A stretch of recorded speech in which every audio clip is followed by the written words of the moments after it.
Commander Jake Morrison pressed his palm against the cold metal of the bridge window and watched the last transport ship rise from Earth's burning surface. The orange glow of fires covered entire continents below, and black smoke twisted up into the atmosphere like dying snakes. His homeworld was finished, and everyone knew it. The Zephyrian Dominion had come 3 years ago with ships that looked like giant crystals floating through space. They moved without sound and struck without warning. Their weapons turned cities into glass and mountains into dust. Earth's armies fought back with everything they had, but human bullets and missiles barely scratched the alien hulls. Jake turned away from the window and looked at his crew. These men and women had been with him for 5 years, through battles in the outer colonies and the defense of Mars. Now they were the last hope for humanity. The bridge of the UES Defiance was quiet except for the soft hum of computers and the distant rumble of engines. "Sir, the final transport is clear of the atmosphere," reported Lieutenant Amy Foster from her station.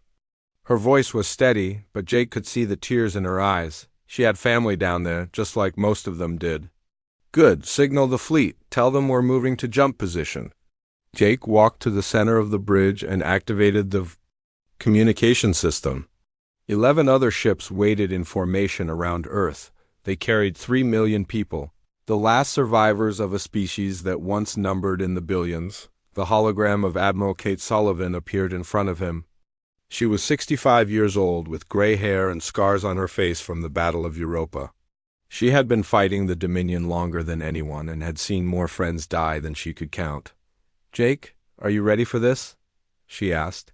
Her voice carried the weight of command and the pain of loss. "As ready as we can be, Admiral. The full drives are charged and the navigation computers are locked on the target coordinates." Admiral Sullivan nodded. "Then let's get our people to safety. The Dominion fleet will be here in 6 hours. We need to be long gone by then." The hologram disappeared, and Jake looked at his navigation officer. Chief Navigator Paul Anderson was a tall man with steady hands and sharp eyes. He had plotted their course through star charts that most humans had never seen.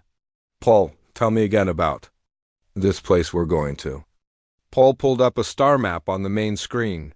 "It's in the Andromeda Galaxy, sir. 2.5 million light-years from here. The sensors show planets that might support life, and it's far enough away that the Dominion shouldn't follow us." "Shouldn't?" Jake raised an eyebrow. "Sir, nobody has ever made a jump this far. The full drives might work, or they might tear our ships apart. We're flying blind into the unknown." Jake nodded. He had known the risks from the beginning. The experimental full drives had only been tested on short jumps within the solar system. Using them to cross the void between galaxies was like trying to swim across an ocean when you had only ever waded in a pond. "All ships, this is Admiral Sullivan." The Admiral's voice came through the speakers. "In a few minutes, we will leave our home behind forever. We go not as conquerors, but as survivors. We carry with us the hopes and dreams of everyone who ever called Earth home. We will find a new world, and we will build a new future." Jake felt the ship vibrate as the full drives began their charging sequence. Around him, his crew worked at their stations with quiet efficiency. These people had volunteered for a mission that would probably kill them all, but they had done it anyway because somebody had to try. The transport ships were the most important vessels in the fleet. They carried families, children, scientists, and artists. The military ships like the Defiance existed to protect them. Jake had 12 warships under his command, each one battered and patched from years of fighting. They were not much against the Dominion's Crystal Fleet, but they were all humanity had left. "Full drives at 90%, reported Chief Engineer Maria Santos. She was a small woman with strong hands and oil stains on her uniform. She had kept the Defiance running through battles that should have destroyed it. "Signal from the Dominion." "Fleet?" called out Communications Officer Ben Parker. "They're demanding our surrender?" Jake smiled grimly. "Tell them we're not interested." The full drives reached full power, and space around the fleet began to bend and twist. Stars stretched into long lines of light, and the darkness between Them seemed to pulse with energy. Jake gripped the rail beside his command chair and watched Earth shrink to a tiny point of light. "All ships, execute jump," Admiral Sullivan commanded. The universe exploded into white light, and the last fleet of humanity disappeared into the void between galaxies. Behind them, Earth continued to burn, but ahead lay the possibility of a new beginning among alien stars. 6 months had passed since the fleet left Earth, and the human ships drifted through a region of space that no human had ever seen before. The stars here were different colors, and strange nebulae painted the darkness in shades of purple and green. Commander Jake Morrison stood on the bridge of the Defiance and watched the scanner displays with growing concern. "Contact bearing 27 Mark IV, reported Lieutenant Amy Foster. Her voice was tense. "Multiple ships, unknown configuration."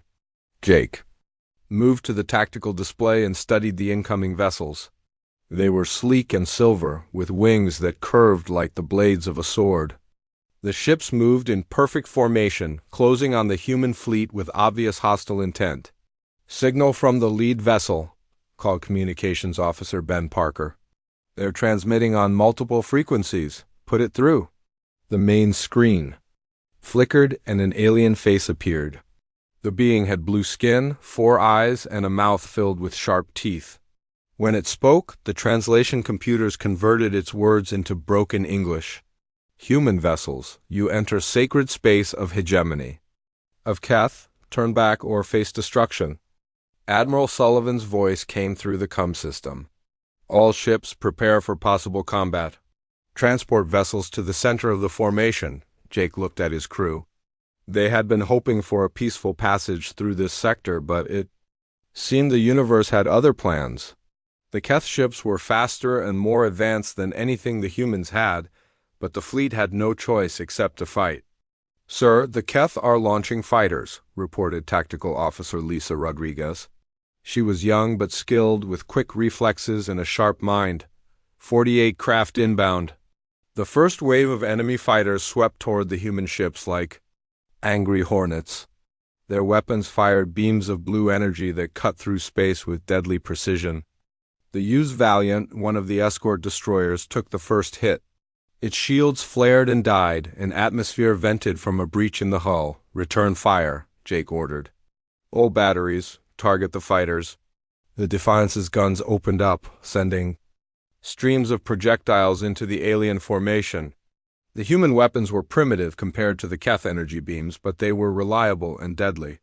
3 enemy fighters exploded in balls of fire, but more kept coming. Captain Lisa Rodriguez of the used Valiant was fighting for her ship's life. The destroyer had lost half its weapons and was venting atmosphere from multiple breaches. Her crew worked frantically to keep the ship in the fight, but the Keth were pressing their advantage. "Hull breach on deck 7, reported her engineer. "We're losing life support." "Seal it off," Lisa ordered. "Reroute power to forward guns." The Valiant's remaining weapons fired in a continuous stream, trying to keep the enemy fighters at bay. One of the Keth ships swooped in low, its energy beam cutting a line across the destroyer's hull. Sparks flew from control panels and the lights flickered. Meanwhile, Dr. Alex Turner was working in the laboratory section of the Defiance. He was the fleet's chief scientist, a man who had spent his life studying alien technology. 3 days ago, his team had found something drifting in the void between stars. It was a derelict ship, ancient and abandoned, but its technology was unlike anything they had ever seen. "Jake, you need to see this," Alex said over the comm system. His voice was excited despite the battle raging around them. "Kind of busy right now, Doc. This can't wait. The artifact we found, it's responding to human brain patterns. I think it's some kind of neural interface." Jake ducked as an explosion. "Rocked the bridge? What does that mean?" "It means we might have found something that can help us fight these Keth ships. But I need someone to volunteer for the interface test." The battle was not going well for the humans. The Keth fighters were too fast and their weapons too powerful. The transport ships huddled in the center of the formation while the warships formed a protective ring around them. But the ring was shrinking as more human vessels took damage. "Lieutenant," Commander Ryan Blake was leading a boarding party to secure more alien artifacts from the derelict ship. He was a tough Marine with scars from a dozen battles, and his men followed him without question. The ancient ship was dark and cold, filled with corridors that seemed to stretch forever. "Movement ahead," whispered Sergeant Tony Miller. He was Blake's second in command. A veteran who had fought on Mars and Europa, they moved through the ship carefully, their weapons ready. The walls were covered with symbols that hurt to look at, and the air had a strange smell that made their skin crawl. But somewhere in this dead ship was technology that might save the fleet. Back on the Defiance, Chief Engineer Maria Santos was working to integrate the alien technology into the ship's systems. The process was dangerous and unpredictable, but they were running out of options. The Keth ships were closing in, and the human fleet was badly outnumbered. "Ready to test the interface," Dr. Turner reported. Jake looked at the tactical display. They were losing the battle, and time was running out. The decision could save them all or kill them all, but doing nothing would definitely mean death. "Do it," he ordered. The alien technology came online with a sound like screaming metal. The human fleet had won the battle against the Keth, but the victory came at a terrible cost. 3 ships were lost, and thousands of people were dead. The alien technology that Dr. Alex Turner had discovered worked, but it changed anyone who used it. The volunteers who interfaced with the ancient devices came back different, their eyes glowing with strange light and their minds filled with knowledge that hurt to understand. "Commander," Jake Morrison stood at the edge of the galaxy and looked into the void between stars. The space ahead was empty and dark, stretching for millions of light years before reaching the next galaxy.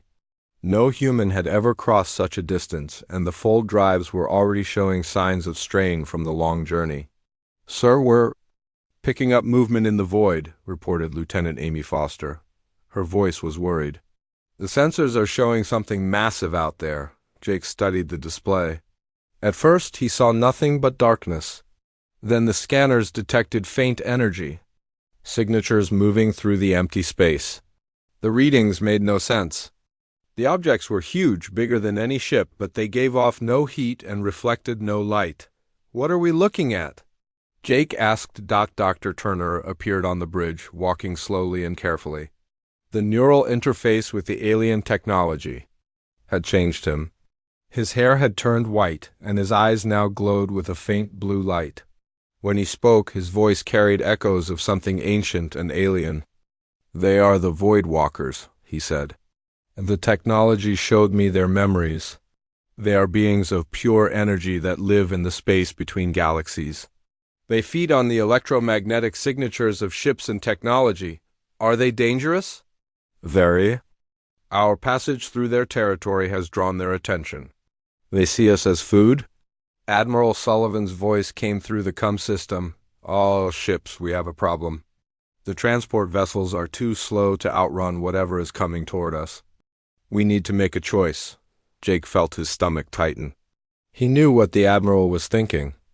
The military ships could escape if they abandoned the transports, but that would mean leaving 2 million civilians to die.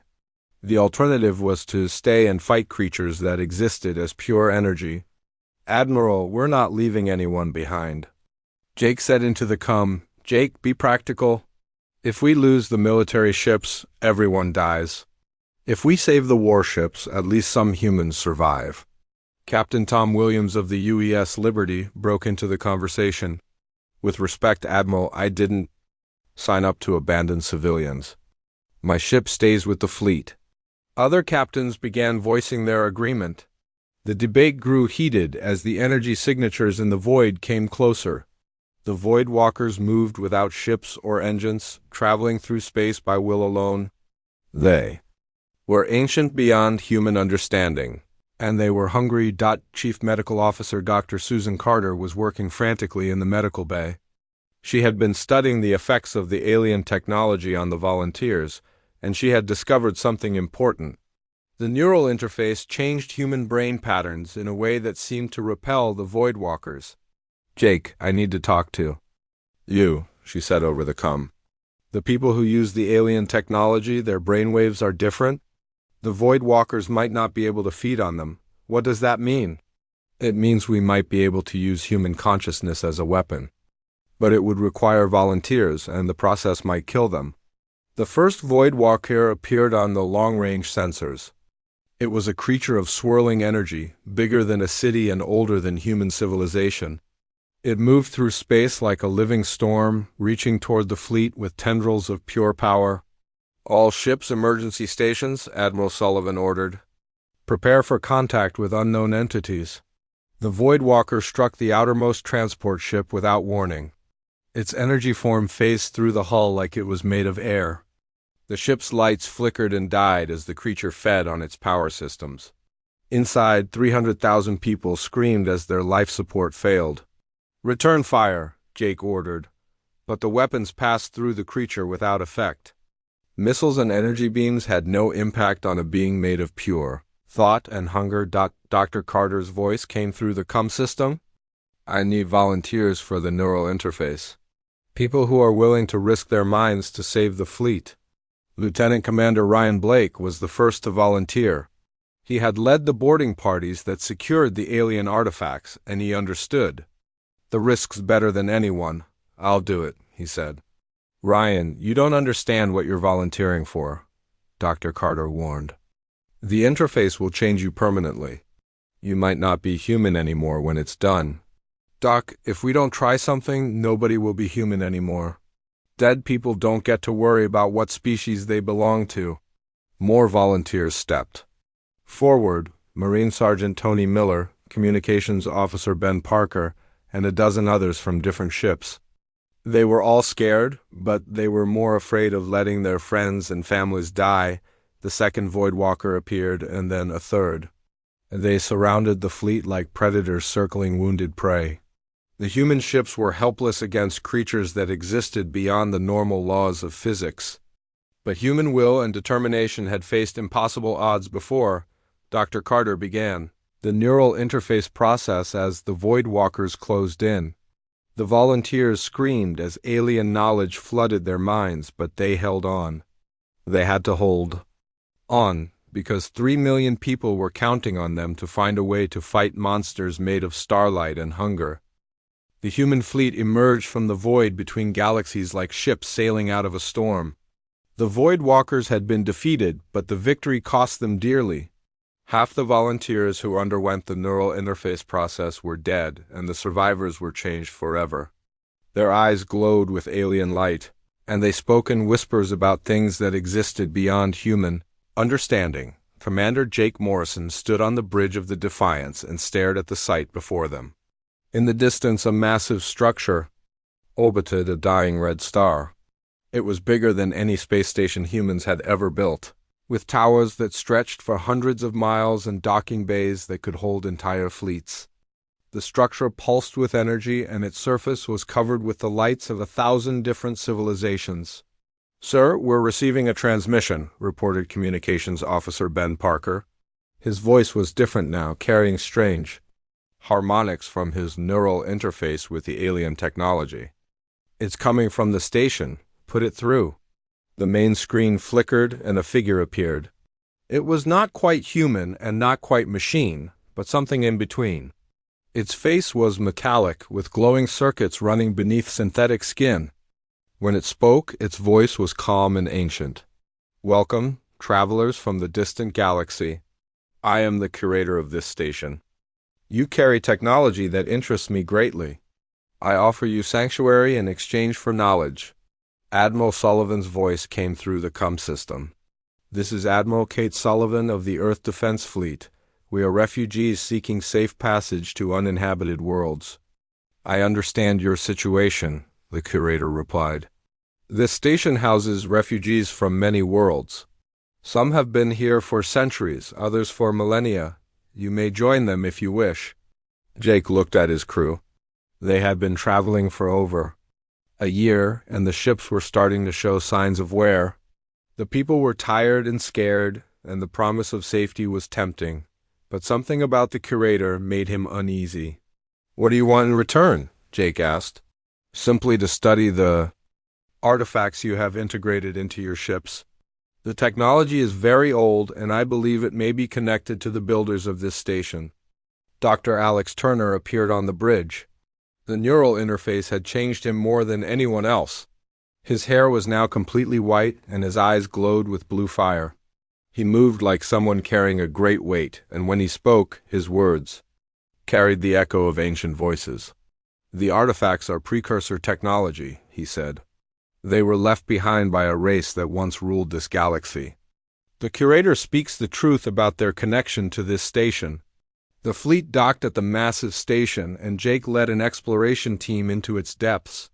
The corridors were wide enough for giants, and the walls were covered with symbols that seemed to shift and change when no one was looking directly at them. The air smelled of ozone and something else, something that reminded Jake of the space between stars. They were met by representatives of the various refugee species. There were the Altarians, tall beings with silver skin and multiple arms. The vegan collective sent a delegation of small, furry creatures that communicated through color changes in their fur. The synthesists were the most unusual, beings that had merged organic and artificial components into something entirely new. "Your species interests us," said one of the synthesists. Its voice came from speakers embedded in its chest, while its organic brain was visible through a transparent skull. "You have successfully integrated precursor technology without losing your essential nature. This is remarkable." "What do you mean?" Jake asked. "The precursors were an ancient race that achieved perfect fusion of mind and machine. They ruled this galaxy for millions of years before they evolved beyond the need for physical form. Their technology carries traces of their consciousness, and most species that try to use it are consumed by it. Double quotes, Dr. Turner nodded slowly. "The volunteers who interfaced with the technology, they're starting to change. I can feel it happening to me too. The precursor consciousness is trying to take over." The synthesist leaned forward. "You must understand, the precursors did not simply disappear. They became the Void Walkers, beings of pure energy that exist in the space between galaxies. The technology you are using is awakening their dormant minds within your ships." "Admiral Sullivan called an emergency meeting of the fleet commanders. The situation was worse than they had imagined. The alien technology that had saved them from the Keth and the Void Walkers was slowly turning them into something else. The question was whether they could control the transformation or if it would control them. "We need to make a choice," Sullivan said. "We can try to remove the precursor technology and risk losing our only advantage, or we can learn to live with it and hope we can maintain our humanity." Captain Lisa Rodriguez of the UZ Valiant spoke up. "What if we don't have to choose? What if someone volunteers to undergo the full transformation? They could serve as a bridge between human and precursor consciousness? That would be suicide." Dr. Turner said, "The full transformation means losing everything that makes you human." "Maybe," Lisa replied. "Or maybe it means becoming something more than human. Something that can protect the fleet from threats we can't even imagine yet." Jake looked around the room at his fellow commanders. They had come so far from Earth, faced so many impossible choices. Now they faced another one that would determine not just their survival, but their very identity as a species. The dying star outside the station pulsed with red light, and deep in the precursor technology, ancient minds began to stir. The alarms on the refugee station screamed through the corridors like wounded animals. Commander Jake Morrison ran toward the command center as emergency lights bathed everything in red. The Zephyrian Dominion had found them across the void between galaxies, and their crystal ships were emerging from fold space in massive numbers. "How many?" Jake asked as he burst into the command center. The curator turned from a wall of displays showing the approaching enemy fleet. 300 vessels, all heavily armed. "They must have followed your energy signature through the fold." Jumps. Admiral Kate Sullivan appeared on the communication screen, her face grim. "All ships, prepare for battle. This is what we've been running from, and there's nowhere left to run." Jake looked at the tactical display. The Dominion fleet was enormous. their crystal ships glowing with power drawn from the life forces of conquered worlds. Each vessel was a weapon of mass destruction, capable of turning entire planets into glass. Against them, the human fleet looked like toys. "The station will fight with you," the curator announced. "We have weapons that have been waiting centuries for a worthy cause." The refugee station's defenses came online. Massive gun batteries emerged from hidden compartments, and shield generators created a protective barrier around the structure. The various alien species that called the station home prepared for battle, their different technologies combining into a formidable defense network. Captain Lisa Rodriguez stood in the medical bay of the U.S. Valiant, looking at the neural interface chair that would change her forever. She had volunteered to undergo the full precursor transformation, knowing it would strip away her humanity, but hoping it would give her the power to fight the Dominion. "Are you sure about this?" asked Dr. Susan Carter. "Once we start the process, there's no going back." Doc, look at the tactical display. "We're outnumbered 10-1. Conventional weapons won't stop them. We need something they can't predict or defend against." Lisa lay down in the chair as the neural interface activated. The precursor technology flooded her mind with ancient knowledge and alien memories.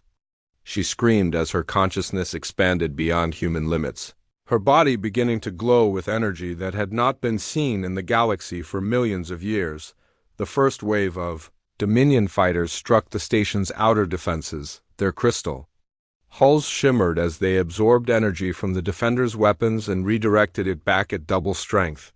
The Altarian ships fought with weapons that bent gravity, while the vegan collective used swarm tactics with thousands of tiny fighters.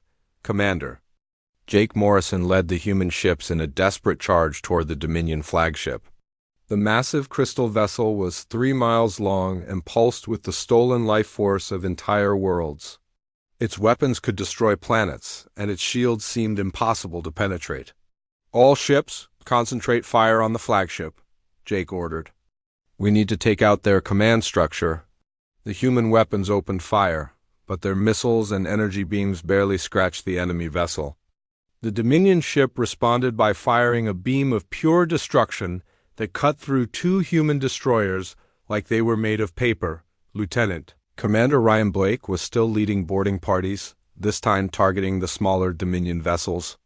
His team had been changed by the neural interface, and they could now sense the crystal ship's weaknesses. The Dominion technology was powerful but rigid, unable to adapt to unexpected tactics. "There," Blake pointed to a section of the enemy. "Hull, the neural interface is showing me stress fractures. That's where we plant the charges."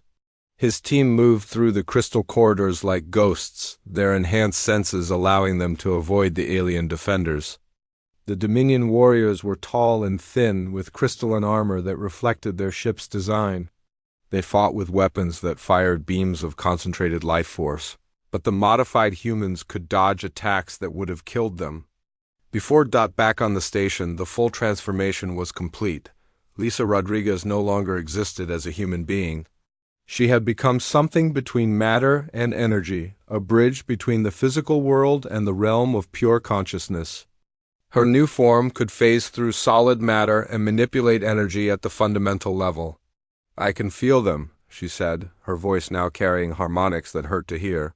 "The Dominion ships are powered by the life force of conquered beings. I can sense their pain and their anger." The battle raged around the station as the Dominion pressed their attack. The refugee defenders fought with desperate courage, but the enemy was too strong and too numerous.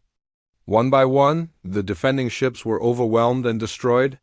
"Jake, I'm going to try something," Lisa's voice came through the comm system. "The precursor knowledge is showing me how to disrupt their power source. Lisa, be careful. We don't know what that transformation has done to you. I'm not Lisa anymore. I'm something else. Something that can fight these monsters on their own terms." The transformed human launched herself into space, her energy form streaking toward the Dominion flagship like a living comet. The enemy weapons fired at her, but she phased through the energy beams and continued her approach. "Commander." Jake Morrison watched in amazement as his former officer became a weapon of pure will and determination. The battle was about to take a turn that would decide the fate of both the human fleet and the refugee station. Behind them, the dying star pulsed with growing intensity, as if it too was preparing for the final confrontation. Lisa Rodriguez struck the Dominion flagship like a bolt of living lightning. Her transformed body phased through the crystal hull and emerged inside the ship's core, where the stolen life forces of 1 billion conquered beings powered the vessel. The screams of the dead and dying filled her enhanced consciousness, and she felt their pain as if it were her own. The Dominion crew reacted with shock as this energy being appeared in their most protected space. Their crystalline armor reflected the ship's cold beauty, but Lisa could see through their defenses to the fear beneath. They had never faced anything like her before, something that existed between the physical and spiritual realms. "You feed on the pain of others," she said, her voice carrying the power of a solar storm. "Now feel what they felt." Lisa reached into the ship's power core and began to unravel the bonds that held the stolen life force. The energy erupted outward like a dam breaking, flowing back to the dimensions where it belonged. The flagship's lights flickered and died as its primary power source collapsed. Commander Jake Morrison watched from the bridge of the Defiance as the massive Dominion vessel went dark. Without power, the 3-mile-long ship began to drift helplessly through space. But the victory was costly. Other Dominion ships continued their attack on the refugee station, and the defenders were falling back under overwhelming firepower. "All ships, concentrate on the command vessels," Admiral Sullivan ordered. "If we can take out their leadership, maybe the rest will retreat." The human fleet charged toward the center of the Dominion formation. Their ships were battered and scarred from months of fighting, but the crews had learned to work together in ways that surprised their enemies. The alien refugees joined the attack, their diverse technologies creating confusion among the Dominion forces. Lieutenant Commander Ryan Blake and his boarding team had taken control of a Dominion destroyer. The crystal ship systems were alien and complex, but the neural interface allowed them to understand the controls. Blake sat in the command chair and felt the vessel respond to his thoughts. "This is Blake to all human ships. I've got control of an enemy destroyer. These crystal ships are more powerful than ours, but they're also more fragile. Hit them at the junction points where the crystal segments meet." The tide of battle began to turn as the human forces adapted their tactics. The Dominion had expected to face primitive weapons and simple strategies, but humanity had learned to fight with both courage and cunning. The refugee species saw this determination and found their own courage renewed. The Altarians unleashed gravity weapons that crushed Dominion ships into compressed metal spheres. The vegan collective swarmed the enemy vessels with millions of tiny fighters that attacked like angry insects. The synthesis used their hybrid technology to hack into Dominion systems and turn their weapons against each other, but the real turning point came when the other volunteers who had undergone partial neural interface transformations joined Lisa in her energy form assault. Commander Jake Morrison watched as a dozen of his people became beings of pure will and determination. Their human consciousness expanded but not destroyed by the precursor technology. "We're still human," reported Communications Officer Ben Parker, his voice now carrying strange harmonics. "But we're also something more, something that can fight these monsters and win." The transformed humans struck the Dominion fleet like a pack of energy wolves. They phased through shields and armor, disrupting power systems and freeing the stolen life forces that powered the enemy ships. One by one, the crystal vessels went dark and dead, their crews trapped in ships that had become their tombs. The Dominion admiral, a tall crystalline being with eyes like frozen starlight, realized that his fleet was being destroyed by forces he could not understand. These humans had done something impossible, merging with technology that should have consumed them completely. They had become weapons that his empire had no defense against. "Retreat," he ordered his remaining ships. "Fall back to the home galaxy. We must warn the hegemony about these transformed humans." But Lisa Rodriguez and her companions were not finished. They pursued the fleeing Dominion ships, ensuring that none would escape to bring word back to their masters. The crystal vessels tried to enter fold space, but the energy beings disrupted their drives and sent them spinning into the void.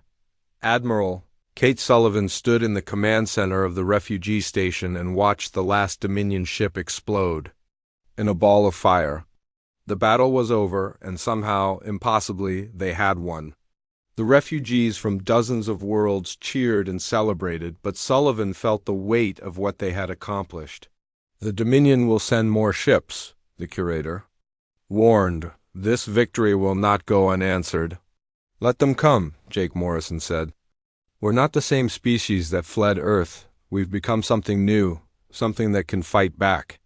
The human fleet began preparations to leave the refugee station.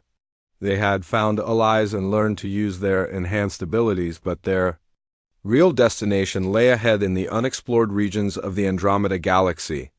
The ships were no longer just carrying refugees.